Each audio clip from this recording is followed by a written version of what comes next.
I'm not going to comment on speculation on that. But Chancellor, it's not speculation. It's our viewers asking the Chancellor, who knows exactly what you're going to do, what you are going to do. It's not speculation. So you're now 7 months in, and actually there are an awful lot of things that you're now saying, well, yes, we have to get on, we have to go further and faster. Were you too slow to begin with? Do you admit that? Well, some of these things require legislation, and we're just about... What we witnessed in Rachel Reeves's latest interview was a politician speaking as though she were bound to a script she didn't fully trust. Her delivery felt hesitant, her responses circular, and the familiar talking points she relied upon only underscored the lack of conviction behind them. At moments, it appeared she was searching for her place in a narrative she hadn't quite mastered. The result wasn't merely unpersuasive, it was strikingly uncomfortable, revealing a disconnect between message and messenger that viewers could not ignore. Well, however many times you've said it, Rachel Reeves, and you have said it a lot, the latest month of growth was only 0.1%. So how do you think the last 6 months have gone? Well, our economy has essentially flatlined for more than a decade now.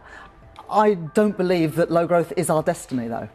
I know that we can do so much better than that. Rachel Reeves attempted to project confidence, but the strain beneath the surface was unmistakable. Her answers felt scripted and insubstantial, offering little engagement with the issues voters genuinely want addressed. Rather than confronting Labour's current difficulties head-on, she fell back on familiar, rehearsed explanations, deflections that only highlighted the party's ongoing challenges. The effect was damaging. Viewers were left with even less confidence in her leadership than before, and that matters. The public expects political figures to meet difficult questions with candour, not sidestep them with stock phrases. Reeves didn't merely fail to build trust, she deepened doubts about Labour's readiness to tackle Britain's mounting problems. What made the exchange even more striking was the contrast it created.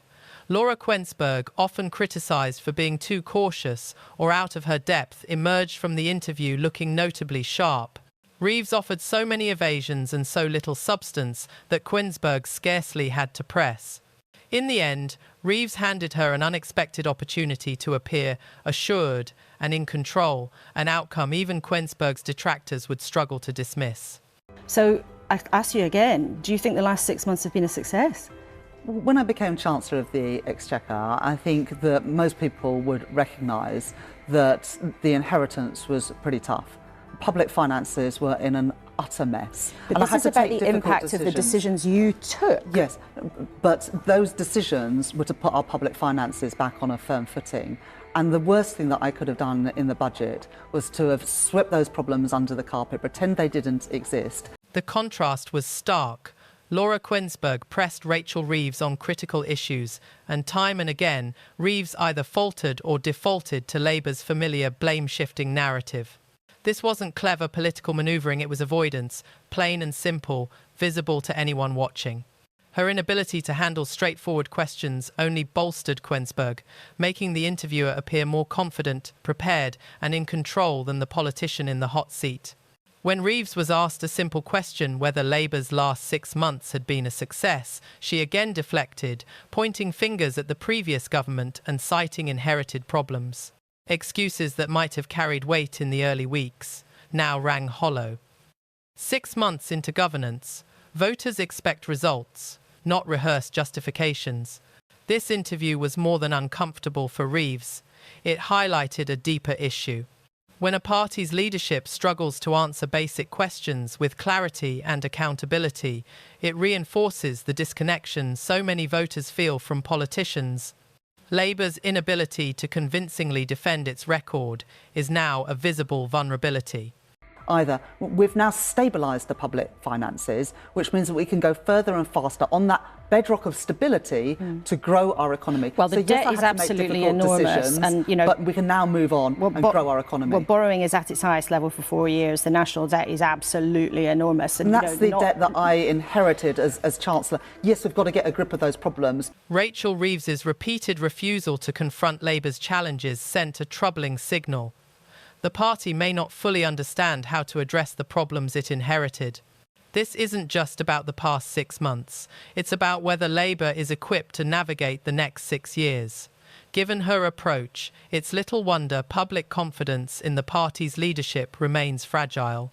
When the conversation turned to the UK's mounting national debt, Reeves again shifted responsibility to the previous government.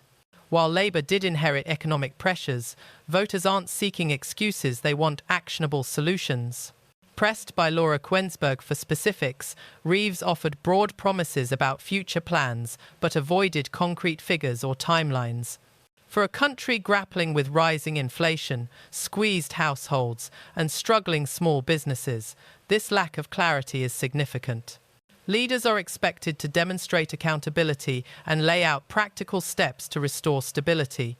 By sidestepping these questions, Reeves missed a critical opportunity to reassure the public. Her inability to present clear, tangible solutions only deepened doubts about whether Labour has a credible strategy to tackle Britain's economic and social challenges. Did you make a mistake, or did you underestimate the number of wealthy people who might pack up from the UK because of the decisions that you make? Because you've changed your mind on the rules you were going to bring in for non-doms. It's a basic principle for me, Laura, that people... One of the most telling moments in the interview came when Laura Quensberg confronted Rachel Reeves on the growing trend of wealthy individuals leaving the UK a serious issue with long-term economic implications. Reeves's response, however, offered little clarity. She leaned on familiar talking points, claiming economic growth remained Labour's top priority and that the government was addressing it daily. The reality tells a different story. Reeves cited new housing developments as evidence of progress, but 5 out of every 7 of these homes are allocated to migrants, not struggling UK families or first-time buyers. This only intensifies concerns about who Labour's policies are truly benefiting. Meanwhile, high-earning entrepreneurs and business owners are relocating to countries with more stable tax systems, a phenomenon Reeves barely acknowledged. Instead of confronting the exodus head-on, she focused on vague economic goals, leaving viewers with more questions than answers. Citizens want to know, how can Britain sustain growth if it's losing its top earners? Without a concrete strategy, Reeves' claims about prioritising growth ring hollow. The interview also revealed a pattern familiar to Labour watchers. Reeves repeatedly dodged Quensberg's questions, requiring the journalist to ask multiple times before any response, a habit reminiscent of Keir Starmer's long-standing difficulty addressing tough topics directly. For a politician aiming to present herself as straightforward and decisive, this exchange did little to bolster her credibility.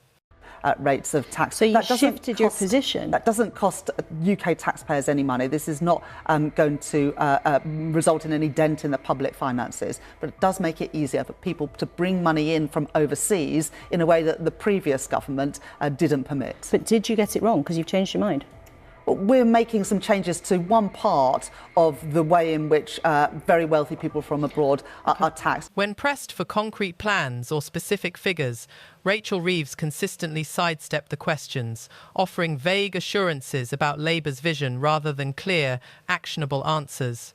The result left Laura Quensberg and the audience struggling to extract any meaningful insights. This approach isn't merely frustrating, it fuels public skepticism about political leadership. Avoiding direct answers raises serious questions. If senior figures in Labour cannot handle straightforward scrutiny in an interview, how can voters trust them to make high-stakes decisions required to govern effectively?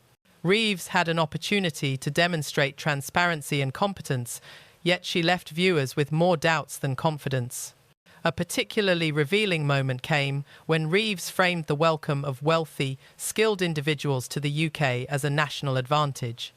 But she failed to address the growing concerns of the country's own citizens, farmers, small business owners, and established entrepreneurs who feel increasingly overlooked. That omission underscores a fundamental imbalance in Labour's priorities, one the party has yet to confront. What about a welcoming place for people who've had businesses here for hundreds of years, many of them family farms? Your controversial inheritance tax proposals for farms, we now know, are only penciled in to raise £500 million. Now, of course, that's a huge amount of money for any normal person. In terms of government spending, that is tiny, and you've shaken a whole sector. You've made farmers very unhappy. We had an email from Arabella Solway, a family farmer, who wrote to us last night saying everybody now has to put aside anything they earn to counter the fear of the inheritance tax bill that may hit them at an unknown time. They're not investing in farms, not buying new equipment. Well, let me answer because those questions directly. In the most recent year of tax data, 40% of the benefit of agricultural property relief went to just 7% of estates. 37 estates got more than £100 million worth of tax relief. That is not affordable and it's not fair.